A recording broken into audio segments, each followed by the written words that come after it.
जय श्री कृष्णा, जय श्री राम, जय श्री राधे राधे, जय श्री महाकाल। इस प्रवचन में आपको श्रवण कराएंगे परीक्षित की परम गति, जन्मेजय का सर्प सत्र और वेदों के शाखा वेद। सूत जी कहते हैं, शौनकादि ऋषियों, व्यास नंदन श्री सुखदेव मुनि समस्त चराचर जगत को अपनी आत्मा के रूप में अनुभव करते हैं और व्यवहार में सबके प्रति समदृष्टि रखते हैं। भगवान के शरणागत एवं उनके द्वारा सुरक्षित राजर्षि परीक्षित ने उनका संपूर्ण उपदेश बड़े ध्यान से श्रवण किया। अब वे सिर झुकाकर उनके चरणों के तनिक और पास खिसक आए तथा अंजलि बांधकर उनसे वह प्रार्थना करने लगे। राजा परीक्षित ने कहा, भगवान आप करुणा के मूर्तिमान स्वरूप है। आपने मुझ पर परम कृपा करके आनंद अनादि अनंत एक रस सत्य भगवान श्री हरि के स्वरूप और लीलाओं का वर्णन किया है। अब मैं आपकी कृपा से परम अनुग्रहित और कृतकृत हो गया हूँ। संसार के प्राणी अपने स्वार्थ और परमार्थ के ज्ञान से शून्य हैं और विभिन्न प्रकार के दुखों के दावानल से दग्ध हो रहे हैं। उनके ऊपर भगवानमय महात्माओं का अनुग्रह होना कोई नई घटना अथवा आश्चर्य की बात नहीं है। यह तो उनके लिए स्वाभाविक ही है। मैंने और मेरे साथ बहुत से लोगों ने आपके मुखारबिंद से इस श्रीमद् भागवत महापुराण का श्रवण किया है। इस पुराण में पद पद पर भगवान श्री हरि के उस स्वरूप और लीलाओं का वर्णन हुआ है, जिनके गान में बड़े बड़े आत्मा राम मुग्ध पुरुष रमते रहते हैं। भगवान आपने मुझे अभय पद का, ब्रह्म का और आत्मा की एकता का साक्षात्कार करा दिया है। अब मैं परम शांति स्वरूप ब्रह्म में स्थित हूँ। अब मुझे तक्षक आदि किसी भी मृत्यु के निमित्त से अथवा दल के दल मृत्युओं से भी भय नहीं है। मैं अभय हो गया हूँ।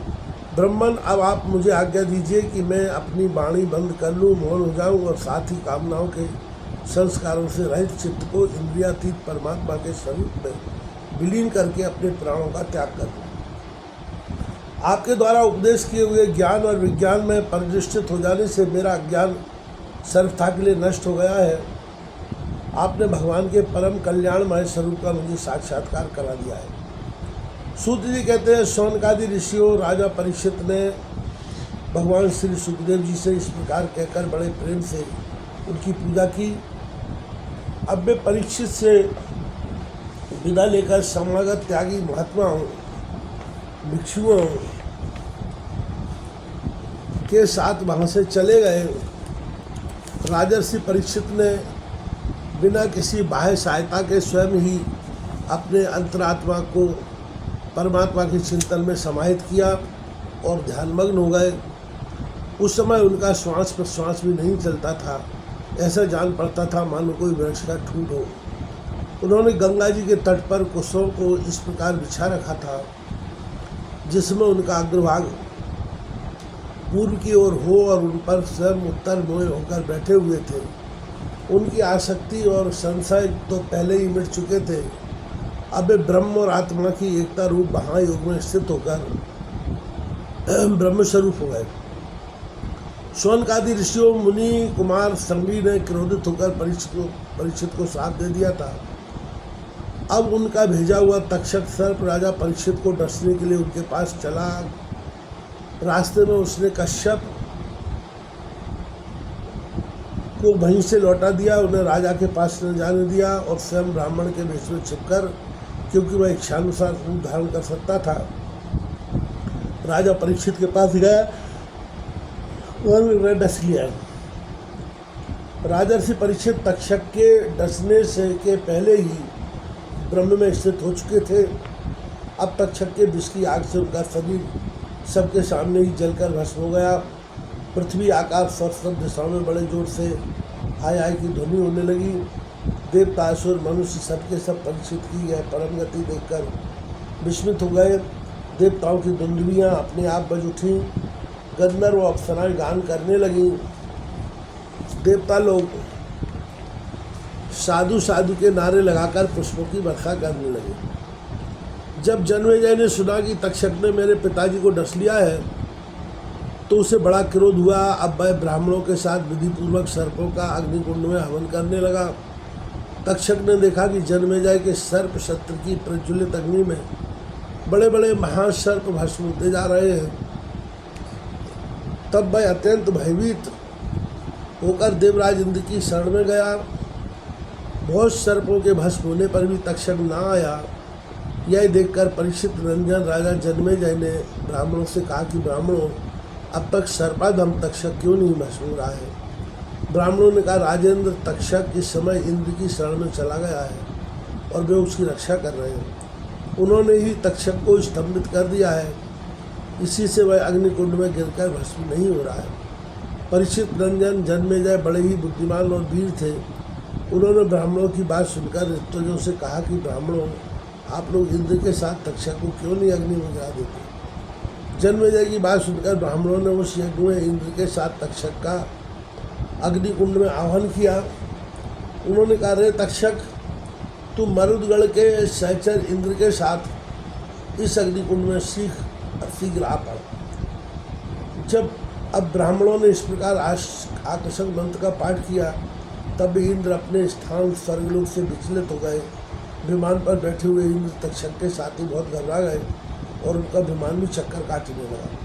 अंग्रनंदन बृहस्पति जी ने देखा कि आकाश से देवराज इंद्र विमान और तक्षक के साथी अग्निकुंड में गिर रहे हैं। तब उन्होंने राजा जन्मेजय से कहा,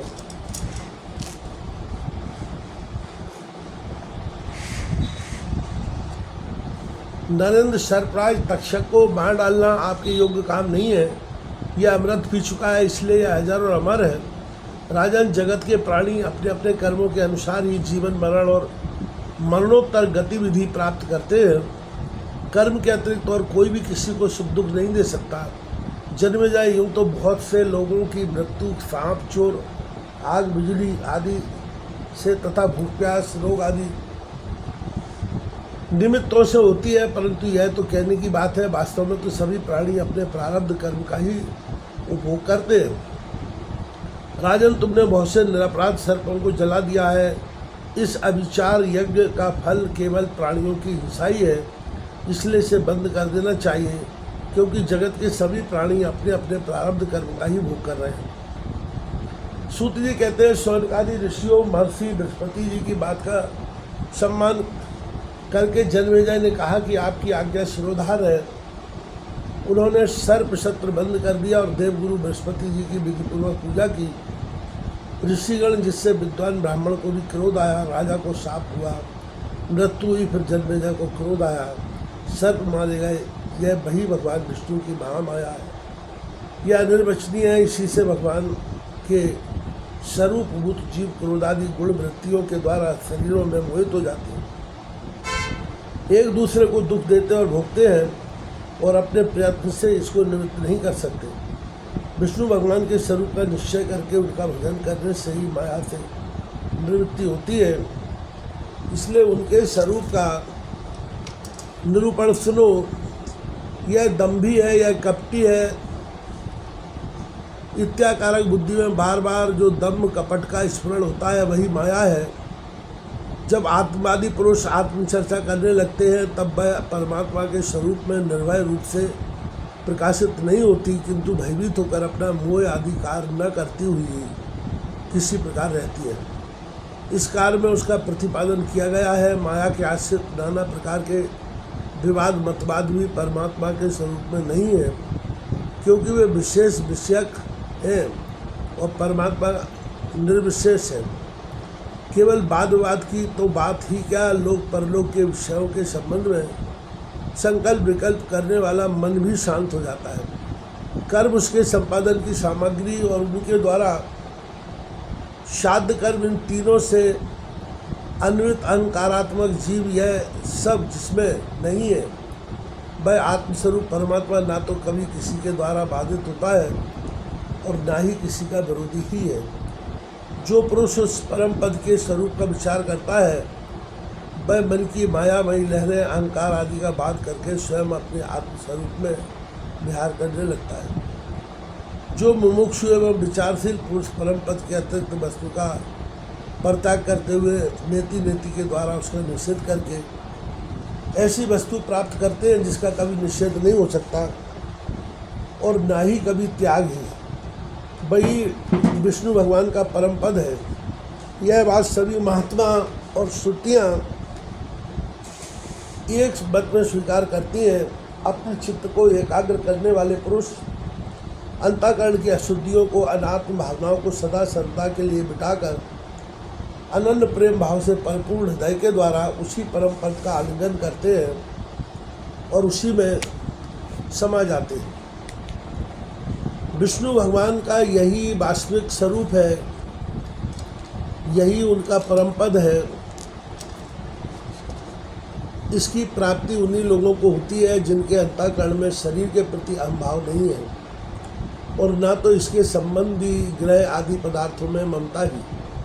सचमुच जगत की वस्तुओं में मैंपन और मेरेपन का आरोप बहुत बड़ी दुर्जनता है। सोनक जी, जिससे इस परम पद की प्राप्ति अभीष्ट है, उसे चाहिए कि वह दूसरों की कटु वाणी सहन कर ले और बदले में किसी का अपमान न करे। इस क्षणभंगुर शरीर में अहिंसा ममता करके किसी भी प्राणी से कभी बैर न करे। भगवान श्री कृष्ण का ज्ञान अनंत है। उन्हीं के चरण कमलों के ध्यान से मैंने इस श्रीमद् भागवत महापुराण का अध्ययन किया है। मैं अब उन्हीं को नमस्कार करके यह पुराण समाप्त करता हूँ। शौनक जी ने पूछा, साधु शिरोमणि सूत जी, वेद व्यास जी के शिष्य पैल आदि महर्षि बड़े महात्मा और वेदों के आचार्य थे। उन लोगों ने कितने प्रकार के वेदों का विभाजन किया, यह बात अब आप कृपा करके हमें सुनाइए। सूत जी ने कहा, ब्राह्मण, जिस समय परमेष्ठी ब्रह्मा जी पूर्व सृष्टि का ज्ञान संपादन करने के लिए एकाग्रचित हुए, उस समय उनके हृदयाकाश से कंठ, तालु आदि स्थानों के संघर्ष से रहित एक अत्यंत विलक्षण अनाहत नाद प्रकट हुआ। जब जीव अपनी मनोवृत्तियों को रोक लेता है तब उसे भी उस अनाहत नाद का अनुभव होता है। शौनक जी, बड़े बड़े योगी उसी अनाहत नाद की उपासना करते हैं और उसके प्रभाव से अंतःकरण के द्रव्य, अधिभूत क्रिया, अध्यात्म और कारक अधिदेव इस मल को नष्ट करके वह परम गति रूप मोक्ष प्राप्त करते हैं, जिसमें अन्य मृत्यु रूप संसार चक्र नहीं है। उसी अनाहत नाद से आकार, उकार और मकार 3 मात्राओं से युक्त ओमकार प्रकट हुआ है। इस ओमकार की शक्ति से ही प्रकृति अव्यक्त से व्यक्त रूप में परिणत हो जाती है। ओमकार स्वयं भी अव्यक्त एवं अनादि है और परमात्म स्वरूप होने के कारण स्वयं प्रकाश भी है। जिस परम वस्तु को भगवान ब्रह्मा अथवा परमात्मा के नाम से कहा जाता है, उसके स्वरूप का बोध भी ओमकार के द्वारा ही होता है। जब श्रवण इंद्रिय की शक्ति लुप्त हो जाती है, तब भी इस ओमकार को समस्त अर्थों को प्रकाशित करने वाले स्फुट तत्व को जो सुनता है और सुसुप्ति एवं समाधि अवस्थाओं में सबके अभाव को भी जानता है, वही परमात्मा का विशुद्ध स्वरूप है। वही ओमकार परमात्मा से हृदयाकाश में प्रकट होकर वेद रूपा वाणी को व्यक्त करता है। ओमकार अपने आश्रय परमात्मा परब्रह्म का साक्षात वाचक है और ओमकार ही संपूर्ण मंत्र, उपनिषद और वेदों का सनातन बीज है। शौनक जी, ओमकार के 3 वर्ण हैं, आहू और माँ। यही तीनों वर्ण सत्व, रज और तम, इन 3 गुणों, ऋक, यजु, शाम, इन 3 नामों, भू, भुवा, स्वा, इन 3 अर्थों और जागृत, स्वप्न, सुसुप्ति, इन 3 वृत्तियों के रूप में 3-3 की संख्या वाले भावों को धारण करते हैं। इसके बाद सर्वशक्तिमान ब्रह्मा जी ने ओमकार से ही अंतस्थ, यारा, लावा, ऊष्म, सासा, हा, स्वर, आ से ओ तक, स्पर्श, का से मा तक तथा ह्रस्व और दीर्घ आदि लक्षणों से अक्षर समाम्नाय अर्थात वर्णमाला की रचना की। उसी वर्णमाला के द्वारा उन्होंने अपने 4 मुखों से होता, अधवर्यु, उद्गाता और ब्रह्मा, इन 4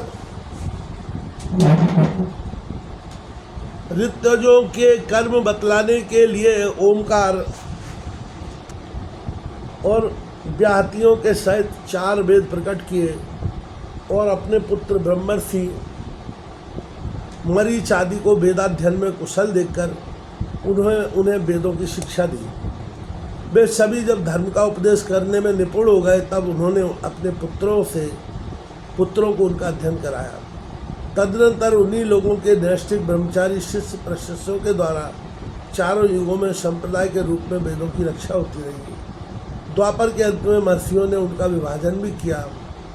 जब ब्रह्मवेत्ता ऋषियों ने देखा कि समय के फेर से लोगों की आयु, शक्ति और बुद्धि क्षीण हो गई है, तब उन्होंने अपने हृदय देश में विराजमान परमात्मा की प्रेरणा से वेदों के अनेकों विभाग कर दिए।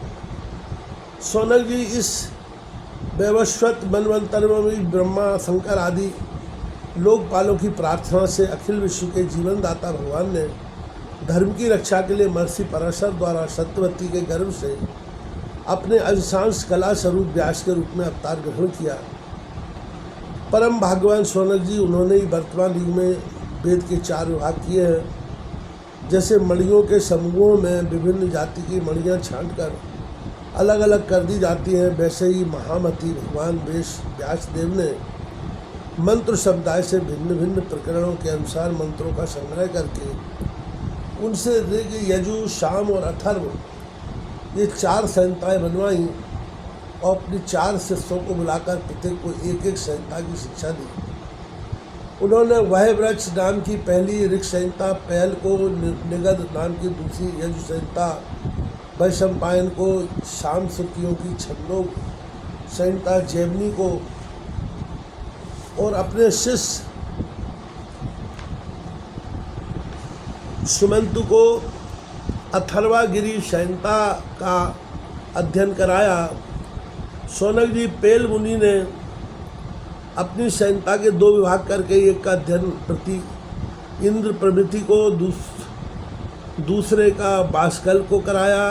बाष्कल ने भी अपनी शाखा के 4 विभाग करके उन्हें अलग अलग अपने शिष्य बोध, याज्ञवल्क्य, पराशर और अग्निमित्र को पढ़ाया। परम संयमी इंद्र प्रभृति ने प्रतिभाशाली मांडू के ऋषि को अपनी संहिता का अध्ययन कराया। मांडू के शिष्य थे देवव्रत, उन्होंने शौवर आदि ऋषियों को वेदों का अध्ययन कराया। मांडू के पुत्र का नाम था शाकल, उन्होंने अपनी संहिता के 5 विभाग करके उन्हें पास, मुदगल, सालिय, गोखल और शिशिर नामक शिष्यों को पढ़ाया।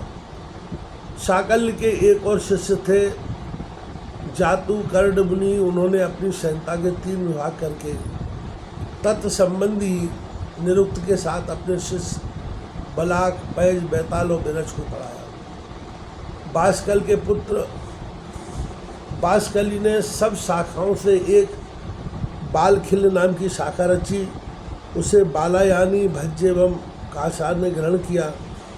इन ब्रह्म ऋषियों ने पूर्वोक्त संप्रदाय के अनुसार ऋग्वेद संबंधी ब्रह्मविरच शाखाओं का धारण किया। जो मनुष्य यह वेदों के विभाजन का इतिहास श्रवण करता है वह सब पापों से छूट जाता है। शौनक जी, वैशंपायन के कुछ शिष्यों का नाम था शर्का, ध्वर्यु। इन लोगों ने अपने गुरुदेव के ब्रह्म हत्या जनित पाप का प्रायश्चित करने के लिए एक व्रत का अनुष्ठान किया, इसलिए इनका नाम पड़ा चरका ध्वर्यु। वैशंपायन के एक शिष्य याज्ञवल्क्य मुनि भी थे, उन्होंने अपने गुरुदेव से कहा, ओ भगवान, ये चरकार्ध्यु ब्राह्मण तो बहुत ही थोड़ी शक्ति रखते हैं, इनके व्रतपाल पालन से लाभ ही कितना है। मैं आपके प्रायश्चित के लिए बहुत ही कठिन तपस्या करूँगा।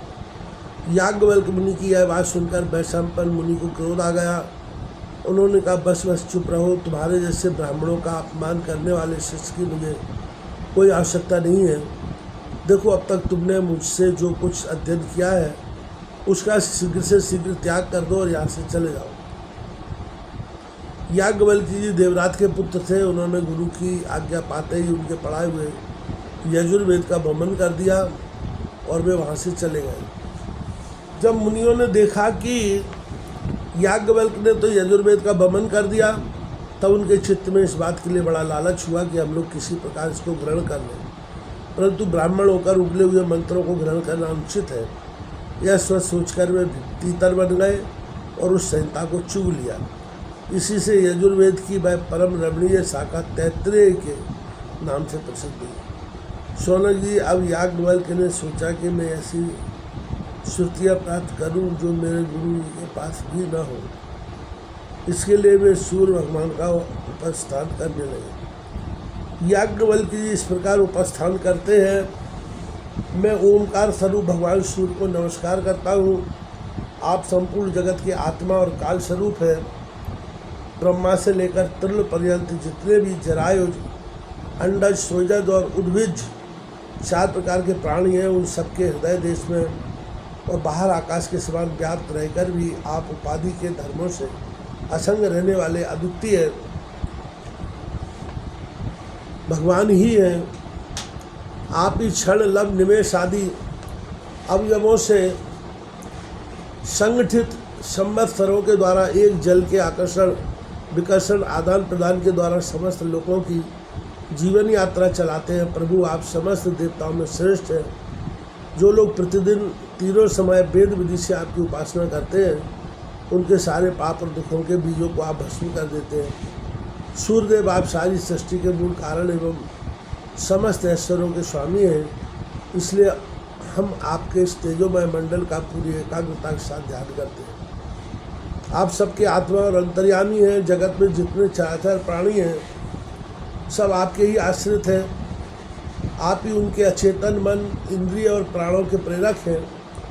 यह लोग प्रतिदिन अंधकार रूप अजगर के विकराल मोह में पड़कर अचेत और मुर्दासा हो जाता है। आप परम करुणा स्वरूप है, इसलिए कृपा करके अपनी दृष्टि मात्र से ही इसे सचेत कर देते हैं। आप परम कल्याण के साधन समय समय के धर्मानुष्ठान में लगाकर आत्माभिमुख करते हैं। जैसे राजा दुष्टों को भयभीत करता हुआ अपने राज्य में विचरण करता है, वैसे ही आप चोर, जार आदि दुष्टों को भयभीत करते हुए विचरते रहते हैं। चारों ओर सभी दिक्पाल स्थान स्थान पर आपकी कमल की कली के समान अंजलि से आपको उपहार समर्पित करते हैं। भगवान, आपके दोनों चरण कमल तीनों लोगों के गुरु सदस्य महानुभावों से भी वंदित है। मैंने आपके युगल चरण कमलों की इसलिए शरण ले ली है कि मुझे इस ऐसे अद्विवेद की प्राप्ति हो जो अब तक किसी को न मिला।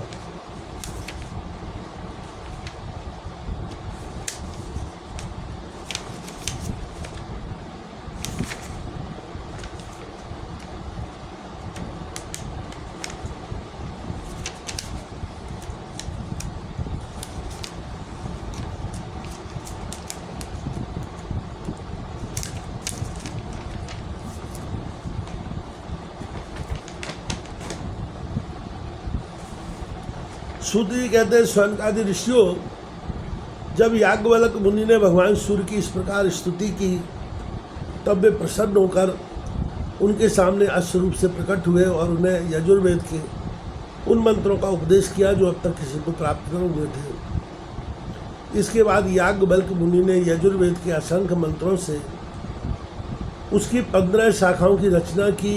वही वार्ष्णेय शाखा के नाम से प्रसिद्ध है। उन्हें कंठ, माध्यम आदि ऋषियों ने ग्रहण किया। यह बात मैं पहले ही कह चुका हूँ कि महर्षि श्री कृष्ण द्वैपायन ने जैमिनी मुनि को साम संहिता का अध्ययन कराया। उनके पुत्र थे सुमंतु मुनि और पौत्र थे सुनमानु। जैमिनी मुनि ने अपने पुत्र और पौत्र को एक एक संहिता में पढ़ाई। जैमिनी मुनि के एक शिष्य का नाम था सुकर्मा। वह एक महान पुरुष था। जैसे एक वृक्ष में बहुत सी डालियाँ होती है, वैसे ही सुकर्मा ने सामवेद की 1000 संहिताएँ बना दी। सुकर्मा के शिष्य कौशल देश निवासी हिरण्यनाभ, कौशन जी और ब्रह्मवेत्ताओं में श्रेष्ठ आवंत ने उन शाखाओं को ग्रहण किया। कौशन जी और आवंत के 500 शिष्य थे। वे उत्तर दिशा के निवासी होने के कारण औदीच्य सामवेदी कहलाते थे। उन्हीं को प्राच्य सामवेदी भी कहते हैं। उन्होंने एक एक संहिता का अध्ययन किया। पौष्य जी के और भी शिष्य थे, लोगाक्षी, मांगली, कुशील और कुक्षी। इसमें से प्रत्येक ने 100 संहिताओं का अध्ययन किया। हिरण्य नाम का शिष्य था कृत। उसने अपने शिष्यों को 24 संहिताएँ पढ़ाई। शेष संहिताएँ परम संयमी आवंत ने अपने शिष्यों को दी। इस प्रकार सामवेद का विस्तार हुआ।